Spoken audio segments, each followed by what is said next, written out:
Pessoal, tudo bem? Olá. Como eu tinha falado para vocês, eu estou enviando esse vídeo como parte da aula assíncrona, não é? De ontem, que nós não tivemos presencialmente entre aspas, né? Online, aula síncrona. Então, vocês vão receber agora algumas indicações para a leitura dos dois contos da aula de hoje, tá bom? De hoje, digo, né, da aula de hoje, para a gente continuar a discussão na próxima semana, no dia 16. Então, eu vou gravar, vou enviar para vocês e espero que ajude e que com isso vocês realmente efetuem a leitura, né, dos contos, porque senão as aulas vão ficar, a discussão fica prejudicada.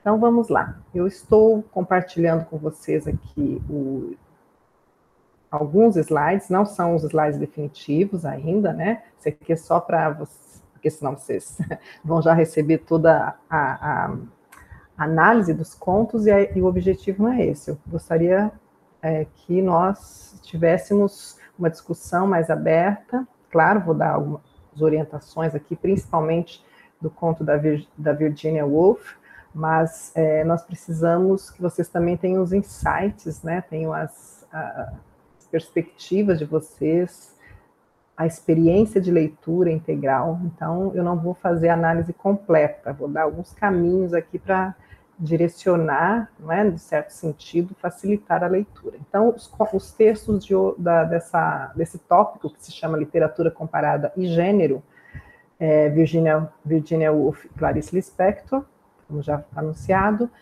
Literatura Comparada e Gênero, aqui é para identificar que estamos falando de literatura de duas grandes escritoras, né, do século XX, duas grandes modernistas, duas pessoas que revolucionaram a literatura do século XX a partir da perspectiva feminina, né, a partir de uma escrita com essa sensibilidade, se a gente pode dizer assim, num ótimo sentido, feminino.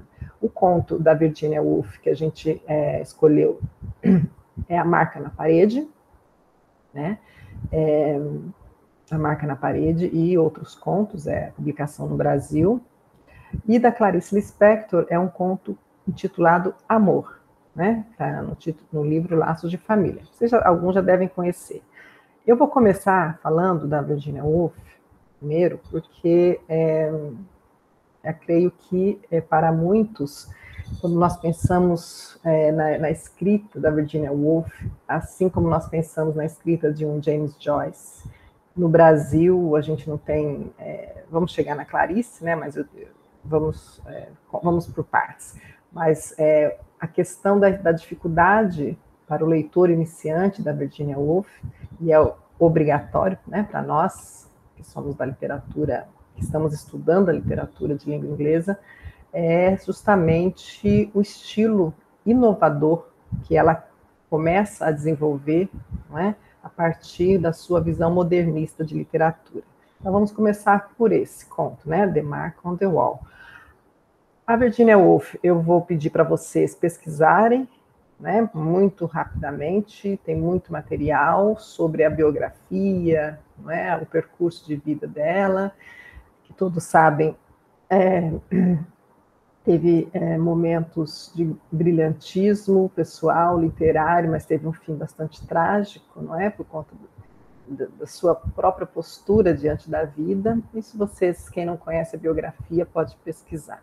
Ela nasce no final aqui, do século XIX, 1882, né, e vai falecer, então, em 1941. Bom, a Virginia Woolf, ela começa a escrever, então, num período em que o mundo, né, estava em grandes, digamos assim, no mínimo, né, para dizer o mínimo, em grandes perturbações históricas mundiais, ou seja, a Primeira Grande Guerra Mundial. Tudo aquilo que nós vimos lá no tópico anterior, né, quando falamos dos românticos da Mary Shelley, Frankenstein, com o William Blake, com o Tigre, parece que tudo que quase 100 anos antes, né, a Mary Shelley, outra grande inglesa, né, assim como a Virginia Woolf, inglesa também, tudo o que foi apontado lá no romantismo sobre a simetria, né, a terrível simetria, sobre aquela criatura monstruosa, criada monstruosamente e ressentida com o seu criador, enfim, tudo aquilo deságua, de certa forma, no começo do século XX, lá em 1914, quando começa a Primeira Grande Guerra. É nesse contexto histórico que surge, então, a escritora Virginia Woolf. Né? Bom, vamos falar especificamente deste conto. Não vamos, né? Eu espero que esse vídeo seja curto, né? Não vou fazer as 2 horas de aula, porque é mais uma orientação, vamos deixar para discutir mais na próxima aula, mas eu estou falando aqui deste conto, né, A Marca na Parede, o que vocês precisam para conhecer, quais são os romances, né, ela foi principalmente romancista, grande romancista, editora, dona mesmo de editora de livros, enfim, conheçam mais essa personalidade, para quem ainda não conhece, claro, tá? Falando especificamente, então, deste conto, ele foi escrito, é o primeiro conto publicado, né, que ela começa a escrever e já publica, olha, foi escrito em 1917, ou seja, um ano antes, né, do final da Primeira Guerra, que terminou em 1918, e ela já tinha vivenciado, então, toda a experiência, a terrível experiência dessa que foi a primeira guerra tecnológica, né, em que aquelas máquinas, né, de horrível simetria realmente destroçou, não é? Mais do que qualquer guerra anterior, causou uma mortandade, digamos, estruturada pelas máquinas, né? Pelos tanques de guerra, pelas novas armas trazidas com a tecnologia. Então, ela vivenciou isso, inclusive, pessoalmente, com muitas mortes de amigos, de familiares, né? Os soldados que foram para a guerra. Então, ela teve uma experiência bastante traumática, como todos os intelectuais que viveram esse período.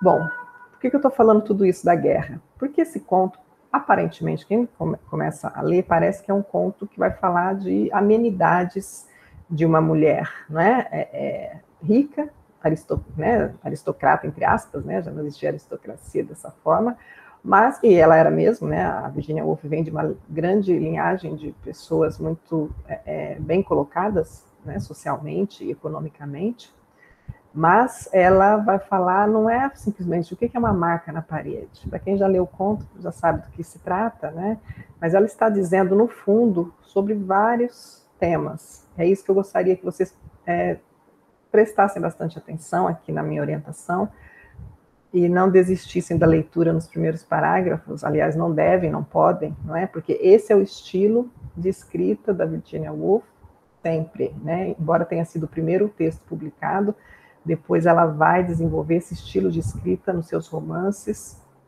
cada vez mais sofisticando o que nós vamos ver daqui a pouquinho como fluxo de consciência, né? Aquela narrativa em que nós, leitores, somos convidados quase a interagir com o pensamento da narradora, no caso, né? Então, já disse que foi escrito durante o final da guerra, né, o último ano da guerra, publicado numa coletânea chamada Monday or Tuesday, que é uma coletânea que foi publicada. Esse conto, assim como outros, claro, mas este especificamente, né, é um exercício da técnica modernista de escrita, ou seja, a Virginia Woolf trazendo todas as rupturas possíveis, né, em termos de escrita que o começo do século XX permitia. Né? Olha, publicado em 1921, basta vocês lembrarem que o movimento modernista estava vigente no mundo ocidental. Né? O Brasil, a Semana de Arte Moderna foi em 1922. Não é? Então, neste ano agora que nós estamos, né, este conto, na verdade, o livro, né, e este conto, ele tem aí, então, 100 anos. Né? Nós estamos trabalhando com um texto que foi publicado há 100 anos. Não é? Então, o que mais tem nesse conto? Primeiramente, eu gosto de pensar nesse conto como uma grande crítica, né? Como um grande grito sobre o desespero da guerra. Então, é um conto de guerra. certo? Mas também, porque a Virginia Woolf também foi a grande, a primeira, né, primeira de muitas, é claro, mas a primeira escritora, uma das primeiras escritoras a afirmar, né, a sua posição feminista.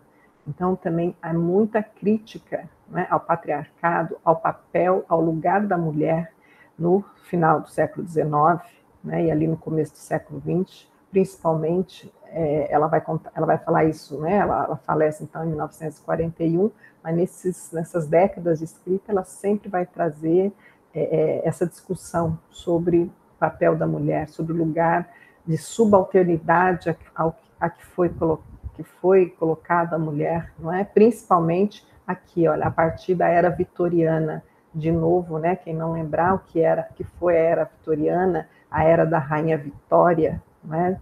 A 1837 até 1901, quando falece essa rainha. Você sabe que lá na Inglaterra tem essas nomenclaturas, né, pelo nome das rainhas, que são as soberanas, mulheres, né? Coincidentemente, né, ou paradoxalmente dizendo, embora a monarquia seja de prevalência feminina, não é? Mas a questão da mulher, a mulher comum, ou a mulher, mesmo a mulher da nobreza, né, da época, ela tinha um outro tratamento, né? A Rainha Vitória foi uma das rainhas que mais instituíram a questão do comportamento moral, não é? Da situação, o papel definido de cada um na sociedade. É contra isso também que a Virginia Woolf vai se manifestar muito criticamente. A ordem masculina, né, que aí ela inclui a guerra, né, a questão militar, papel dos homens mesmo do sexo masculino, né, na questão na ordem social, claro, e subalternizando, né, as mulheres, e a questão epistemológica, né, quem produz saber, quem produz conhecimento que é seguido também, vem muito dessa visão, não é? Vem muito pela visão, pelo campo de visão do masculino. Isso tudo vai aparecer. Estamos falando só deste conto, tá? Então não se enganem com a simplicidade, aparente simplicidade, de como ele é narrado, né? E eu já falei, então, esse conto, assim como a obra da Virginia Woolf, vai causar uma renovação literária, levando à consolidação, então, do modernismo. Romantismo, ao contrário, ela discutia muito contra, né, alguns ecos do romantismo que ainda vigoravam até o começo ali do século XX, né? Então, vamos lá. O que eu quero destacar? Então, isso aqui é para vocês entenderem a complexidade, sim, mas a importância da visão da escritora, da grande, né, fenomenal jovem, né, assim como a sua conterrânea, a Mary Shelley, uma outra mulher inglesa, né, despertando para a literatura e despertando o mundo para uma nova visão de literatura, né, a Mary Shelley, já falamos lá sobre Frankenstein, e agora uma nova, 100 anos depois, mais ou menos 100 anos depois, surge também a Virginia Woolf, claro que surgiram outras nesse meio tempo, mas surge a Virginia Woolf para trazer a modernidade, né? Então vamos ver. Bom, simplificadamente aqui, né, para vocês terem um guia aí de leitura, então, por que é uma narrativa modernista? Né? Porque é narradora em primeira pessoa? Não, né? Narradora em primeira pessoa, qualquer ficção, prosa, vai ter, né? A questão, o que vai ser moderno, o que vai ser inovador aqui, é que esse narrador em primeira pessoa, ele vai narrar, sim, a sua própria experiência, mas a partir do que se chama do fluxo de consciência, né? Vocês já ouviram falar disso, né? O stream of consciousness, porque é daqui que virá, muito confusamente, exatamente porque é um fluxo de consciência, e fluxo de consciência não tem ordem, né? Pensem, né? Durante o que vocês estão aí pensando nesse exato momento, né? Estou vendo a aula, eu vou ver o vídeo, mas eu também quero fazer outra coisa, tal, e aí o nosso pensamento ele vai nos orientando e desorientando, para falar a verdade, né? E a Virginia Woolf pega essa experiência de pensamento assim como outros, né, o James Joyce, na Irlanda, tal, mas ela pega esse fluxo de consciência e transforma isso numa estrutura literária, né, de forma bastante importante. Ela vai trabalhar também com isso, a questão do tempo da narrativa fica confuso. Confuso no sentido de, né, não tem uma linearidade, tá? Não é confuso no sentido de falta de qualidade, né? Na verdade, porque justamente por ser um fluxo, mas não é um fluxo contínuo, né, numa linha contínua, é um fluxo que vai e volta, o tempo da narrativa, a hora ela está falando do seu momento presente, depois ela, eu digo ela narradora, né, muda para um tempo passado, não é? Depois, dentro desse tempo passado, ela dá mais um salto, depois volta para o presente. Então, a leitura da Virginia Woolf, eu falo que sempre que é uma leitura para gente grande, né? Que somos nós. Não é possível a gente ler a Virginia Woolf assistindo televisão, né? Virginia Woolf a gente tem que respeitar, é um ritual, sempre penso dessa forma. A narradora, né, nesse caso aqui, é uma mulher, ela está sozinha numa sala, né, percebam a atmosfera. Eu não coloquei a atmosfera aqui, coloquei só o tempo, mas tem um espaço, né, podem entender como a atmosfera do conto, ela está numa plenitude, né, de pensamento. E quando é que nós estamos realmente numa plenitude de pensamento? Quando ninguém está, né, nos chamando atenção, ninguém ou nenhuma coisa outra está nos chamando atenção. Então, a gente não vai ficar pensando, por exemplo, aqui na nossa discussão sobre a Virginia Woolf, se está ali a nossa mãe, nosso pai, nosso filho, não solicitando a nossa atenção para outra coisa. Então, é preciso, para essa experiência ser bem sucedida de leitura de um texto como este, não só o da Virginia Woolf, assim como qualquer leitura, na minha opinião, né? Mas este texto de fluxo de pensamento ou de fluxo de consciência, a gente precisa estar alinhado com o narrador, a narradora. Nós precisamos também estar no nosso espaço, né? E com a nossa tranquilidade. Então, fica a dica. Não dá porque nós vamos fazer uma viagem aqui pelo fluxo de consciência da narrativa. Essa é a modernidade que nós precisamos incorporar como leitores. A modernidade aqui da literatura não é só para o escritor. Tá? A modernidade, o que se modernizou também foi a forma de ler. Né? O leitor, que é um leitor sempre ativo, o texto ele só existe a partir do momento da leitura, sabemos disso, né? Lá pelas teorias da recepção, mas como é que nós recebemos um texto como este da Virginia Woolf? Estou aqui dando uma enrolada, preparando vocês, né, para dizer que é assim mesmo. Se alguém está achando muito difícil a leitura, está achando muito complicado para compreender a estrutura, tentem uma estratégia diferente, tentem buscar um espaço, né, e um tempo de leitura concentrada, né, a close reading, né, que a gente faz uma leitura ali bem cerrada. Aí vocês vão perceber como está organizado o enredo, né, o plot, certo? Bom, para não alongar muito, então eu destaquei aqui, só para exemplificar, para começar a ler com vocês, depois vocês vão terminar, né, o conto ele vai começar justamente aqui, né, dessa forma, né, ela diz assim, narradora, foi talvez em meados de janeiro deste ano que olhei pela primeira vez para cima e vi a marca na parede. Bom, a questão do janeiro aqui é importante, né? Porque ela fala, foi a primeira vez que eu vi a marca na parede. Lá no final do conto a gente vai entender porque foi a primeira vez, mas ela viu de novo, talvez não a mesma marca, mas ela viu outras marcas. Então já fica a primeira pergunta aí, que né, eu falei que na próxima aula eu vou chamar para a gente, nominalmente, para a gente discutir. A primeira questão aí, assim, o que significa, de fato, essa marca na parede? É só essa marca que ela está indicando aqui no conto?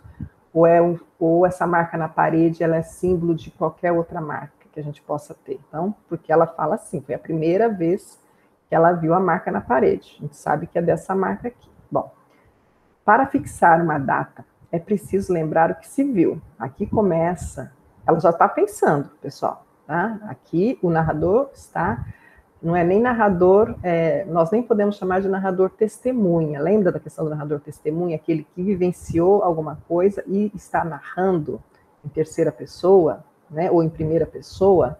Aqui ela está falando, é a própria consciência dela, o pensamento que está se comunicando conosco, tá? Então ela vai dizer assim, a narradora, né? Por isso, ó, aí ela vai explicando o que ela está pensando. Para fixar uma data, é preciso lembrar o que se viu. Então, é uma coisa de memória, né? Por isso, eu penso agora, deixei destacado, ela está nos informando que ela está pensando em quê? No fogo, no inalterável véu de luz amarela sobre a página do meu livro, ou seja, ela estava, vai ficar mais claro adiante, mas ela vai situar o ambiente em que ela está, a atmosfera. Ela é uma pessoa rica, né? Financeiramente rica, intelectual, a narradora, um pouco de alter ego da própria Virginia Woolf, mas ela vai dizer que ela está lendo um livro. Isso é importante também, porque eu não sei se eu falei para vocês aqui, deixa eu voltar. Ah, sim, renovação literária, depois vão aparecer nesse conto algumas partes que eu vou identificar com vocês aqui para dizer o quanto ela vai trazendo a crítica. Crítica não só a situação da guerra, a situação da mulher, a situação dos resquícios da era vitoriana ainda na sociedade, e ela vai trazer também a crítica à própria literatura, né, que resiste, às vezes, em se renovar. Então, ela vai dizer que para isso ela precisa estar lendo, e ela vai dizer mais adiante, que ela, já vou adiantar aqui, ela está lendo um romance histórico, e vocês vão identificar uma parte lá do conto em que ela faz uma crítica, né, dizendo assim, esse livro é muito chato, né, essa literatura aqui é muito, né, não me agrada, né, não agrada por quê? Porque, né, pensando aqui na narradora que não tem nome, como alter ego da Virginia Woolf, ela está criticando justamente, né, essa literatura passada, e ela está propondo, então, uma modernização. Tá. Então, ela pensa no fogo, pensa na página, ela está lá em frente a uma lareira, né, coisa bem inglesa, nos 3 crisântemos na jarra de vidro redonda da lareira, tá aqui, né? Sim, deve ter sido no inverno. Então, olha que interessante, ela aqui, a riqueza, né, da caracterização do espaço, como a gente fala em análise literária, não é? A riqueza dessa caracterização, ela não está dizendo, eu estou numa sala, estou lendo um livro, era inverno, ela vai dizer, primeiro ela vai dizer, tem lareira acesa, logo eu estava no inverno, né? Ninguém vai acender lareira no pleno verão. Ela vai dizer que estava lendo, tinha fogo, tinha lareira, estava lendo um livro, e ela fala que, então, tinham acabado o nosso chá. Aí a gente já sabe que isso aqui é coisa de inglês, né? E de uma classe abastada. Pois lembro que estava fumando, nessa época se fumava, viu? Então, fumava muito e era socialmente, digamos assim, até incentivado. Fazia parte dos gestos sociais fumar. Então, ela estava fumando quando olhei para cima e vi a marca na parede pela primeira vez. Então, olha que descrição tranquila que ela vai dizer. Ela está dizendo quem eu sou, onde eu estou, onde eu estava, né? E tudo isso ela está pensando. Tá? Bom, aí eu dei um salto aqui. Estou dando exemplos aqui de fluxo de consciência. Tá? Aí ela vai explicar, e tem muita de metalinguagem aqui. O texto, não só esse, mas a Virginia Woolf, vai explicando o que é esse fluxo de consciência através da própria narrativa. Né? Então ela vai dizer assim, quão de pronto nossos pensamentos se atiram a um novo objeto, erguendo-o por um pouco. Assim como as formigas que carregam febrilmente uma lasca de palha e depois abandonam. O que ela quer dizer com isso, né? Exatamente isso aí que você está pensando agora. Você olhou para o outro lado, está procurando outra coisa para fazer, porque nossos pensamentos se atiram a um novo objeto. Então, ao mesmo tempo que está pensando numa coisa, já está pensando em outra. Né? Isso aqui é um exemplo mesmo de fluxo de pensamento, está tudo na primeira página, e ela vai dizer assim, se prepara, leitor. Né? Se prepara, porque meu pensamento não é linear. Tá? Então, é nesse sentido. Quero pensar com calma. O verbo pensar aparece muito. Claro que eu estou usando a tradução, né? Para quem lê em inglês, eu incentivo muito que tentem fazer a leitura. Para quem já lê, né, com fluência no inglês, tente fazer a leitura também do original que eu deixei aí, tá? Mas vamos seguir aqui para que todos possam acompanhar a tradução, né? Quero pensar com calma, em paz, espaçosamente, nunca ser interrompida. Isso aqui tem duas coisas que eu falei para vocês no início. Nós também precisamos ler com calma, ler em paz, ler espaçosamente e nunca ser interrompido, para a gente poder seguir essa experiência, né? É muito bonito esse pensamento aqui da Virginia Woolf, porque ela está dizendo o seguinte: primeiro, né, eu quero ter o meu momento de pensamento, meu momento de individualidade, meu momento de ser eu, de estar comigo, com as minhas memórias, com as minhas reflexões sobre a vida, sobre o mundo, né? Mas também tem aqui já a primeira indicação de que ela da sua ação feminista, digamos assim, tá? Por quê? A Virginia Woolf tem um ensaio muito bonito, que é um dos textos inaugurais, né, da literatura de discussão feminista, que se chama Um Quarto Todo Seu. Um Quarto Todo Seu, nesse texto, que é lindo, né, quem quiser, tiver interesse, a gente pode localizar, ela diz que, em defesa das mulheres, ela dizia que as mulheres precisavam de duas coisas para serem escritoras na sua época, né?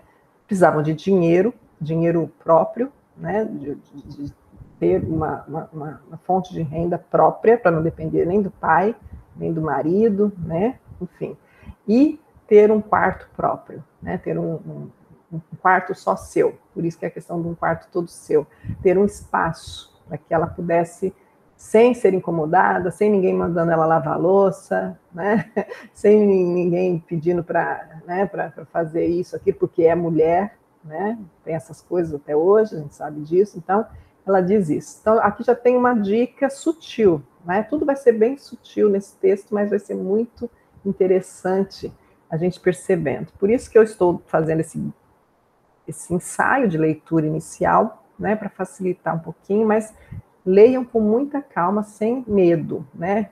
Sem medo da Virginia Woolf. Tem inclusive uma peça de teatro famosíssima, né, que se chama assim, Quem Tem Medo de Virginia Woolf, né? Exatamente nesse sentido. Não é só o medo da leitura do texto, né? Medo do pensamento, medo da clareza de entendimento de mundo que essa mulher visionária teve lá no começo do século, né? Bom, então ela vai dizer que ela está lá, mas ela não quer levantar, nem para ir lá na parede ver o que era aquela marca. É um direito dela. Ela diz, eu nunca ter de me levantar da cadeira, deslizar à vontade de uma coisa para outra, sem nenhuma sensação de hostilidade, nem obstáculo. Tem uma crítica embutida aqui já, né, do que seria, né, ser mulher, né? Uma mulher, para ela ter essa, né, ela vai lá na parede se ela quiser, né?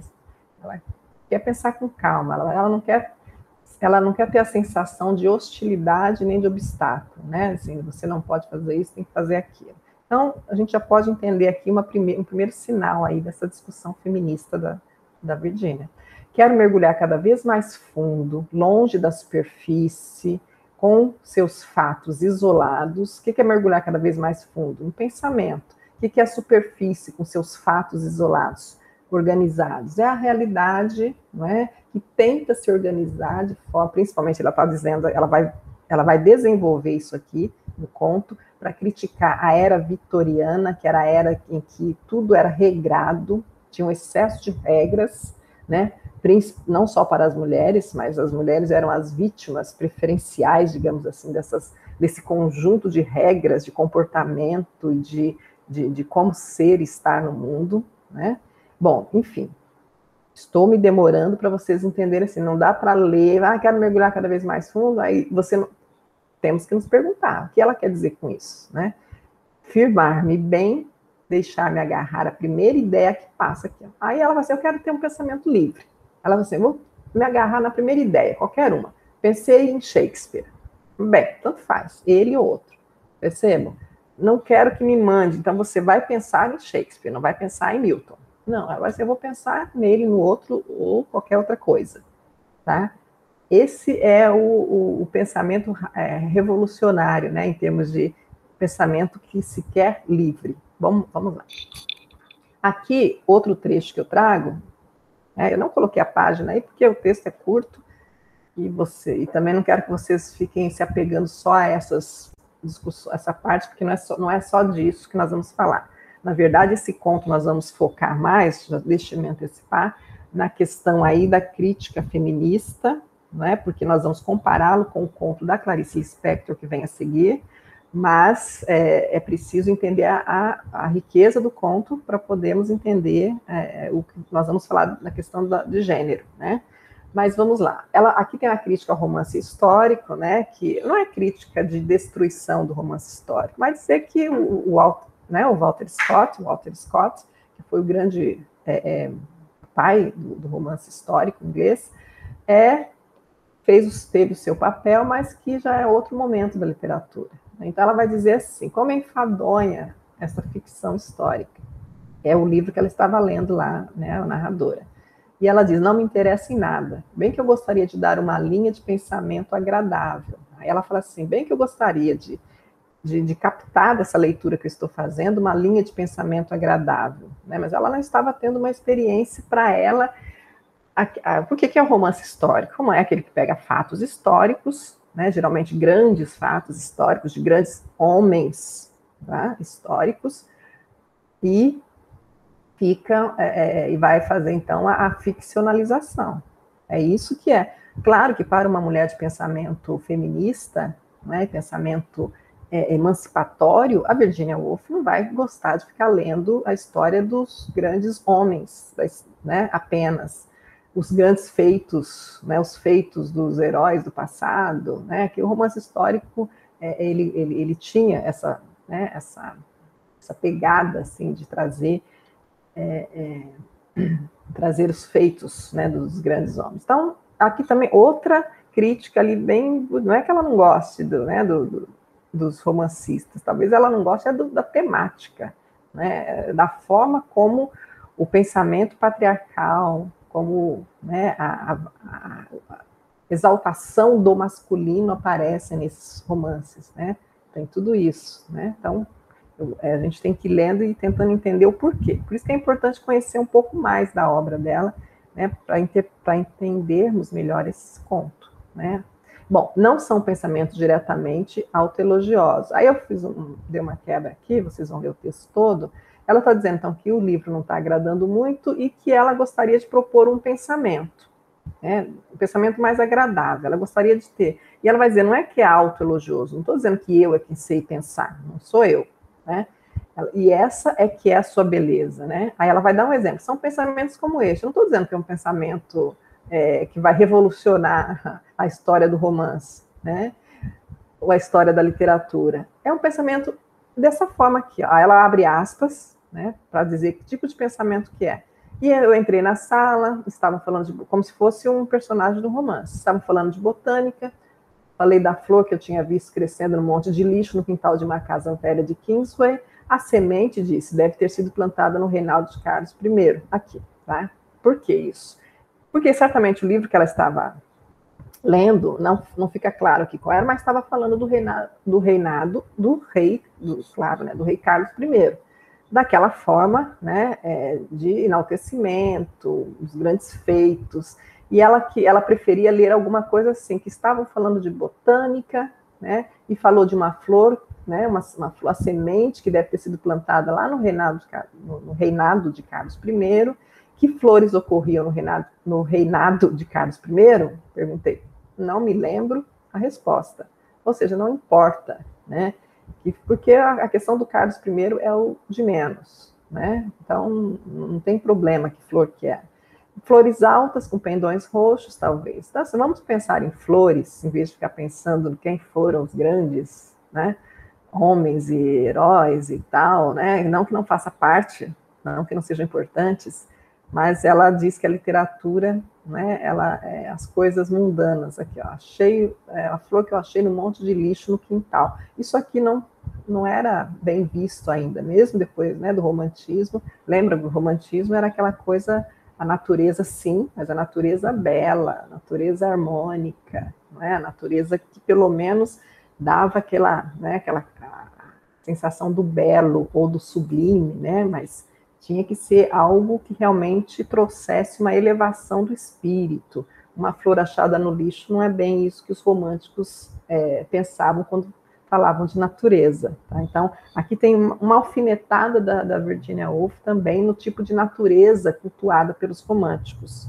Né? E também ela já fala do romance histórico. Vejam quanta informação no único conto. Bom, e ela, por que ela falou que ela recusa a idolatria? Né? Ela recusa a idolatria espiritual e pessoal, não é só. Ela, não que ela fosse uma antirreligiosa, não é nesse sentido. Né? Espiritual aqui podia estar até entre aspas. A Virginia Woolf fala pouco de Deus, de religião, nas suas, né, nesse conto, acho que nem aparece, mas o que ela está dizendo é que as pessoas precisam ter certa humildade. Né? Quando ela fala pessoas, ela está dizendo, né, de um modo geral, e já criticando que ela acha que essa idolatria de si mesmo, essa autoexaltação masculina, por isso que ela... Aqui, gente, os homens perdoem aí os alunos, né? Não é com vocês, nada disso, mas o que ela está dizendo é que justamente o pensamento masculino auto-insuflado, né, digamos assim, é que leva a coisas como o que estava acontecendo, a guerra, né? A guerra mundial, guerra feita por homens do sexo masculino, né? Quem determina, quem marcha para a guerra, né? As mulheres entraram na guerra ali, né? O conto fala isso, né? Tem 3 tipos de mulheres que participaram da guerra. O conto fala assim, né? Ele vai dando as informações cifradas para a gente entender. Né? As mulheres, quando foram para a guerra, para serem enfermeiras, cozinheiras nem isso, né? Mas enfermeiras para tratar, para dar um acalento aos soldados, ou seja, para fazer uma figura materna, né? Maternal, de cuidado na guerra. Ou aquelas que ficaram em casa mesmo, cuidando da família também, no seu papel pré-definido para a mulher. Tinha campanhas mesmo, vou mostrar umas imagens para vocês na próxima aula, né? Sobre essa questão do papel das mulheres na guerra, assim, na figuração britânica. Tá? Então, ela vai dizer o seguinte aqui, ó, quando eu falo de... Eu destaquei aqui recusa da idolatria, porque ela está dizendo assim, ó, o tempo todo estou vestindo a figura de mim mesma em minha própria mente. Ou seja, o tempo todo eu estou... Né, eu estou pensando, eu estou comigo própria. Né? Eu estou no namoro furtivo.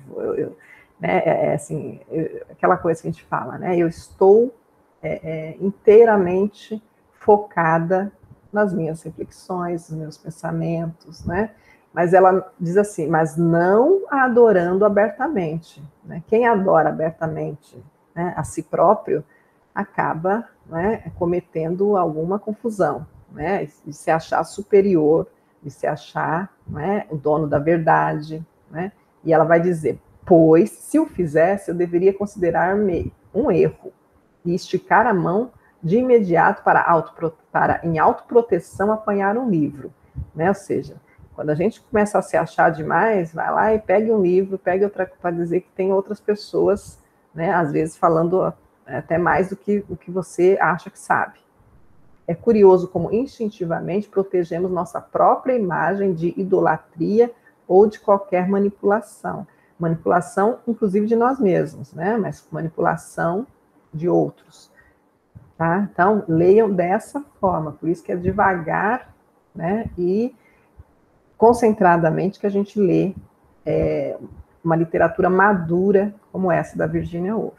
Tá? Nem é o romance, estamos só num conto aqui, né? Não é o Mrs. Dalloway, que é um dos principais romances dela, que é maravilhoso. Vamos lá. Sobre a epistemologia masculina. O que vocês vão encontrar de exemplo sobre essa crítica dela aqui? Por exemplo, né?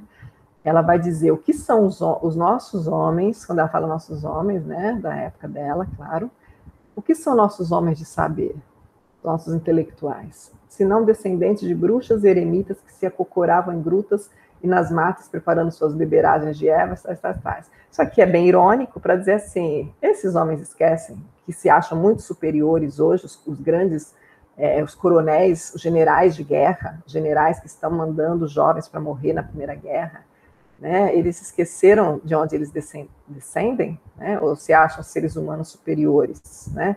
E aí ele vai dizer, e quanto? Aí ela faz uma afirmação dura aqui, feminista, né? E quanto menos os respeitamos, à medida que nossas superstições, né, se reduzem e aumenta nosso respeito pela beleza e a saúde mental, né? Ela vai dizer assim, tá? Né? Então, deixa eu só pegar o texto aqui. Eu não me lembro se eu estou fazendo a leitura correta, porque eu fiz um corte. Mas dei uma olhada. Eu estou entendendo aqui na nossa leitura meio parcial, que ela está dizendo, quanto menos os respeitamos, né, talvez seja essa situação aqui dos ancestrais, à medida que pois nossas superstições se reduzem e aumenta nosso respeito pela beleza e a saúde mental, né? Sim, poder se imaginar um mundo muito agradável, um tranquilo mundo espaçoso, com flores bem azuis e vermelhas pelos descampados. Eu fiz um recorte dessa página, entendi dessa forma, mas na próxima aula, só para não atrapalhar aqui nosso vídeo, a gente retoma nesse sentido, né? Mas para mim aqui, por que eu entendo, né? Embora eu tenha feito um corte aqui, acho, mas enfim, não sei se é um corte meu ou dela, é por isso que é difícil eu gosto mais de trabalhar com texto integral com vocês, mas vamos lá. O que ela vai dizer aqui é isso aqui, ó. Se não fosse o almanaque de Whittaker, se não fosse a ordem de precedência. Eu coloquei assim, ó, pesquise, vão lá no Wikipedia, né? Whittaker's Almanac. É um almanaque que, pasmem, pessoal, existe até hoje, né? Mas ele foi criado na era vitoriana para dizer como as pessoas tinham que se comportar, né? O Whittaker, homem, claro, né? Então, pensem assim, por isso que eu digo, eu interpretei dessa forma. Se não for isso, fica já uma dica aí para vocês responderem para mim na próxima aula, né? O que ela quer dizer quando ela fala aqui, à medida que nós, e quanto menos os respeitamos esses homens que não se acham mais descendentes dos seus ancestrais, né, que não tinham a sofisticação técnica bélica, né, ou nos respeitamos, ou se a gente não respeitar as tradições, que as coisas começam a não funcionar. Talvez seja isso também. Eu vou rever, tá? É que não foi... Eu li isso na semana passada. Enfim, vamos lá. Tenho de me levantar para ir ver em pessoa. Agora ela volta a pensar em outra parte do texto, ela volta a lembrar, o pensamento voltou para a tal da marca na parede, nós também já tínhamos esquecido, né? Tenho de me levantar para ir ver em pessoa o que é realmente essa marca na parede. Um prego, uma folha de roseira, uma racha na madeira, né, ela pergunta. Seja como for, não faz mal, né, não é continuidade aqui não. Eu trouxe 3 trechos para entender essa relação, essa experiência que ela estava tendo com a marca na parede e por que isso não é importante. Já vou antecipar aqui para vocês ficarem mais tranquilos no entendimento da que é a marca na parede. Essa marca na parede é aquele momento em que, e serviria muito para nós hoje, nessa situação que nós estamos vivendo, política e epidemiológica também, a marca na parede é qualquer objeto, qualquer, digamos assim, ponto. A marca é um ponto, né? Qualquer ponto que nos tire momentaneamente, né, de uma realidade dura, não é evasão, simplesmente. Porque ao mesmo tempo que ela vai nos chamar nossa atenção para um ponto focal, né? Pode ser a marca na parede, pode ser um vaso de flor, pode ser qualquer outra coisa que a gente vai concentrar nossa atenção naquilo e a partir daí nós vamos poder refletir, inclusive sobre aquilo que nos aflige. Tá? A marca na parede é isso. Então não importa necessariamente o que seja, pode ser um prego, no caso do conto, né? Uma hora ela acha que é um prego, outra hora ela acha que é uma folha de roseira que secou ali na parede, uma racha, né? Não importa, uma rachadura, tá? ela fala, seja como for, não faz mal ficar olhando uma marca na parede para pôr um ponto final em nossos desagradáveis pensamentos. Tá? Então, ela olha para a parede, para a marca na parede também, sempre que os pensamentos também a estão levando para esse caminho que ela não quer. Né? Quando ela pensa nos mortos da Segunda Guerra, quando ela pensa na situação da mulher, né? Aí ela fixa o olho ali e vocês vão ver no conto, ela fica lá, mas quem será? As pessoas que moraram aqui nessa casa antes, por que será que deixaram essa marca na parede? Será que tinha um quadro ali? Né? Então é nesse sentido que ela usa ali, não é evasão no sentido de alienação, né? Mas é um momento de escape em que o pensamento pode até se reorganizar. Tá? Bom, ela vai dizer uma última parte que eu achei interessante aqui. De fato, agora que fixei o olho nela, sinto que me agarrei a uma tábua de salvação. Acabei de falar, né? Tem uma satisfatória noção de realidade, né? Que de uma vez por todas transforma os dois arcebispos. Olha aqui. Ela tinha falado da questão toda da igreja, dos políticos, né, da guerra, enfim, da Rainha Vitória, com aquele seu manual de comportamento. E ela vai dizer que, quando ela olha para essa marca na parede, ela vai dizer que tudo isso, né, presidente da Câmara, dos pares, eles se transformam em meras sombras. E eis aqui alguma coisa concreta, definida, que é a marca na parede é mais concreto, mais definido do que o pensamento nessas questões trágicas. Né? O pessoal não confunda aqui a ideia de que a Virginia Woolf, através de seus personagens, então, estava dizendo que não devemos pensar politicamente, não devemos refletir, ao contrário.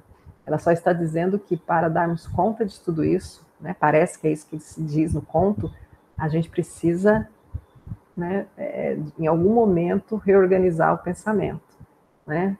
Porque senão a gente entra, né, no que o R.J. me chamou ali na volta do parafuso, e a gente entra em parafuso mesmo e já não consegue nem pensar com clareza.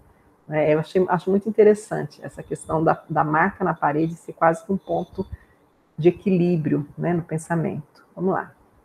Aí, a parte final, para não alongar muito, já está ficando longo, fluxo de consciência, eu retomei uma outra parte aqui, só para destacar, final, não é o final, né, mas está mais no final do conto, né? Ela vai dizer que a sala, olha, está cheia de pensamentos tranquilos. Isso aqui é mais para o final do conto. Por que está cheia de pensamentos tranquilos? Eu não falei aqui, vocês vão ler, né? Mas ela ficou pensando em coisas ruins, né, da humanidade, tá? Mas ela pensou também em coisas boas. Aqui ela estava pensando que a importância da natureza, ela pensou numa árvore, na madeira, né, da plenitude da vida através de objetos concretos. Então, ela ficou com pensamentos mais tranquilos, né? Está cheia de pensamentos tranquilos, pensamentos felizes. Esta árvore, nos parágrafos anteriores, ela vem descrevendo essa ideia de pensar em objetos duradouros, né? Ela fala assim, ó, bem que eu gostaria de pegar cada um desses objetos, separadamente, mas alguma coisa está atrapalhando. O que será que está atrapalhando? Ela não consegue organizar esses objetos felizes no seu pensamento. Claro, né? Ela não é uma alienada.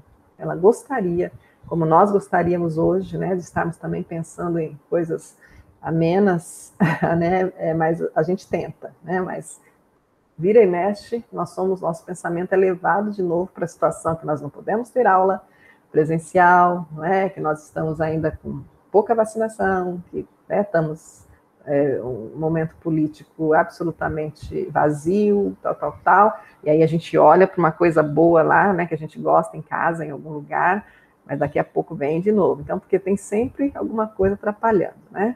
Onde é que eu estava? Isso aqui é pensamento puro, né? Ela diz, de que é mesmo que se tratava? Uma árvore, um rio, a região dos Downs. Vai aparecer aqui, ó, uma citação aí, região dos Downs. Vai de novo lá no Wikipedia, vocês vão ver o que ela está falando, tá? Downs são colinas lá, mas qual o sentido disso no conto? O almanac de Whittaker, do que eu estava falando? Ela diz assim, tá falando não, no que eu estava pensando. Ela não está falando nada, ela está pensando, a narradora. Os campos de asfódelos, palavra estranha, né? Flores, né? São um tipo de lírio. Não consigo me lembrar de nada. Por que campos de asfódelos? Geralmente era uma flor que se coloca nos caixões, né? Flor dos mortos. Então, esses campos significa que cemitério, né? Ou grandes campos com muitos mortos, soldados mortos pela guerra, né? Não consigo me lembrar de nada, ela diz, né? Ela não lembra do que foram tantos pensamentos que passaram pela mente dela que ela agora não lembra de nada. Tudo está se movendo, caindo, deslizando, sumindo. Que é justamente o fluxo de pensamento, uma hora ele muda, né? Ele vai desaparecendo aquelas lembranças daquele momento. Ela diz assim, ó, a narradora, há uma vasta sublevação da matéria, né? Como se estivesse dissolvendo a matéria.